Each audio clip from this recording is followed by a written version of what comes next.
గం గణపతయే నమః. పర్వతరాజైన హిమవంతుడు తన కుమార్తె అయిన గిరిజతో ఇలా అన్నాడు. అమ్మాయి పార్వతి, నలుడే కాక ఇంకా చంద్రాంగదుడనే రాజు చేత, ఇంకా అతని భార్య ఇందుమతి చేత కూడా ఈ గణేష వ్రతం అనుష్ఠించబడింది. ఆ విశేషాన్ని చెబుతాను విను.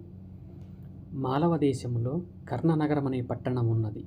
ఆ దేశాన్ని అష్టైశ్వర్య సంపన్నుడు, సకల శాస్త్రార్థ తత్వజ్ఞుడు, యజ్ఞ యాగాది క్రతువులు చేసిన ధార్మికుడు, ధాత, వేదాంగ పారంగతుడైన చంద్రాంగదుడనే మహారాజు పరిపాలించాడు. సకలైశ్వర్యాలతోనూ వైభవంగా అలరారే ఆ రాజు కొలువుకోవటం స్వర్గాధిపతి అయిన ఇంద్రుడి సభను మరిపించేదిగా ఉండేది. ఆ రాజుకు ఇందుమతి అన్న పేరు గల సర్వాంగ సుందరి అయిన మహాపతివ్రత ధర్మపత్నిగా ఉండేది. ఆమె దేవతాతిథి, పూజా తత్పురాలు, ధర్మశీలి, అత్తమామలను సేవించేది అయిన సుగుణాల రాశిగా ఉండేది. ఆ చంద్రాంగద మహారాజుకు వేట అంటే చాలా మక్కువగా ఉండేది. హింసాయుతమైన వేటను విడనాడంటి మహారాజా అంటూ మంత్రులు ఆయనకు ఎంతగానో హితవు చెప్పారు. ఇలా ఉండగా ఒకనాడు అతడు వేటకై కొంత పరివారాన్ని వెంటగొని నల్లటి చొక్కా, నల్లటి తలపాగా, కండువా మొదలైనవి ధరించి ఖడ్గాన్ని ధనుస్సుగా చేతబూని అశ్వారూఢుడై వెళ్ళాడు. ఘోరారణ్యంలో అనేక క్రూర మృగాలను వేటాడి వాటిని నగరికి పంపుతూ అశ్వాన్ని అధిరోహించి అరణ్యంలో తిరుగుతూ కొందరు రాక్షసుల కంటపడ్డాడు. భీకరారాకులైన ఆ రాక్షసులు గుహల వంటి నోళ్లు కలిగి అతి భయంకరంగా కనిపించారు. వారిని చూడగానే భీతావహులైన సేన నలుదిక్కులకు పారిపోయారు. మన్మధుడో నలకూబరుడో అన్నంత అందగా ఉన్న ఆ చంద్రాంగదుడిని చూసి మోహించిన ఒక రాక్షస వనిత ముద్దు పెట్టుకుంది. అతడి వెంటనున్న సేనల్ని కకావికలు చేస్తూ ఆ రాజును వెంబడించింది. ఎలాగో ఆమె బారి నుంచి తప్పించుకున్న చంద్రాంగదుడు ఆమె వెంట తురుముతూ రాగా దారిలోనున్న ఒక సరోవరంలో పడి మునిగిపోయాడు.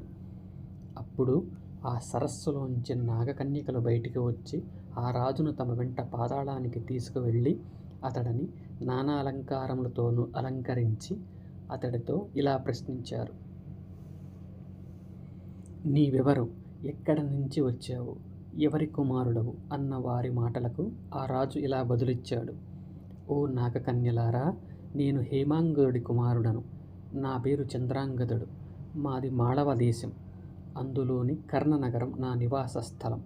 వేటకని వచ్చిన నేను ఒక క్రూర రక్కసి బారి నుంచి తప్పించుకొని వస్తూ ఈ జలాశయంలో ప్రవేశించాను. మీ వల్ల ఇక్కడికి కొనితేపడ్డాను. ఇది నా చరిత్ర. వేటకని వచ్చిన నా పరివారమంతా రాక్షసి పాలుపడ్డారు. నేను మాత్రం ఈ సరోవర జలాలలో ప్రవేశించడం వల్ల బ్రతికాను. రాజు యొక్క పై వచనాలను విన్న నాగకన్యలు ఇలా అన్నారు. ఓ రాజా, నీవు మమ్మల్ని వరించి మాకు భర్తవుగా, నీకు సకల సుఖభోగాలను సమకూరుస్తాం. మాతో భోగము నరులకు దుర్లభం.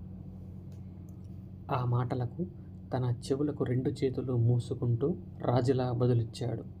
ఓ తల్లులారా, నేను ఏకపత్ని వ్రతుడను. ఆ వ్రతాన్ని నేను ఇప్పుడెలా వీడగలను? మేము సోమవంశానికి చెందిన సుక్షత్రియులం. మా వంశీయులు పరద్రవ్యాన్ని, పరదారలను కలలోనైనా ఆశించనివారు. పరద్రోహ, పరనిందలు మాచే సర్వదా వర్జితములు. సౌమ్యత, సాధుత్వం, సుస్వభావము, యజ్ఞ, దాన, తపో, వ్రతాదులందు అనురక్తి ఇవి మాకు వెన్నతో పెట్టిన విద్యలు. శరణాగతుడైన వారిని తప్పక రక్షించాలన్న నియమము, నిషిద్ధకర కర్మలను వర్జించాలన్న నియమము కలవారము. విధివత్తుగా చేయాల్సిన కర్మలను ఏమరుపాటుగా తప్పక ఆచరించి నియమపరులం. ఎటువంటి వారికైనా అతిథి సత్కారం అనేది ముఖ్య నియమం. కాబట్టి మీకు ఆదరణీయులం. ఆ మాటలు విన్న నాగకన్యలు క్రోధపరవశులై తమను తిరస్కరించిన చంద్రాంగదుడిని నీకు స్వస్త్రీ వియోగము కలుగుగాక అని శపించి అతడిని కారాగృహబద్ధుణ్ణి చేశారు.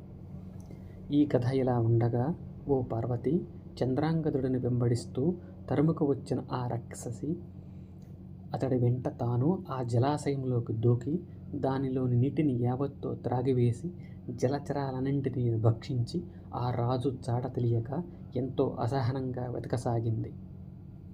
ఓ పార్వతి, జరిగిన ఈ వృత్తాంతానంతటిని పారిపోయి నగరును చేరుకున్న సైనికులు మహారాణి అయిన ఇందుమతికి చెప్పారు.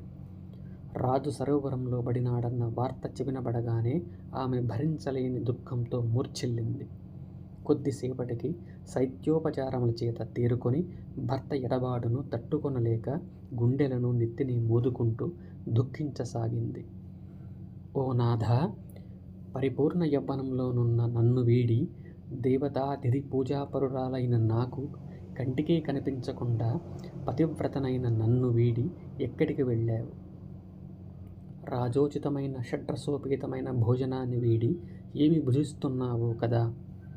బంగారు హంసతూలికా తల్పం వీడి ఎక్కడ నిద్రిస్తున్నావో కదా? సుగంధ తైలాదికాలతో అభ్యంగనం చేసే నీవు ఇప్పుడు ఎలా స్నానం చేస్తున్నావో? నీవు లేని ఈ రాజ్యానికి ప్రజలకు దిక్కెవ్వరు. వారంతా ఇప్పుడు అనాథలైనారే. ఇక వీరిని పాలించగల వారెవ్వరు?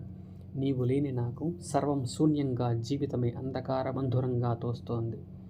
కులస్త్రీలను రక్షించటానికి, పోషించటానికి ఇహపర సుఖాలకు భర్తయే కదా జీవనాధారం అంటూ అనేక విధాలుగా విలపిస్తూ తన ఆభరణాలన్నీ విసర్జించి దుఃఖంతో, బాధతో మూర్ఛిల్లింది. ఇది శ్రీ గణేశ పురాణం ఉపాసనా ఖండంలోని చంద్రాంగదోపాఖ్యానం అనే 53వ అధ్యాయం సంపూర్ణం.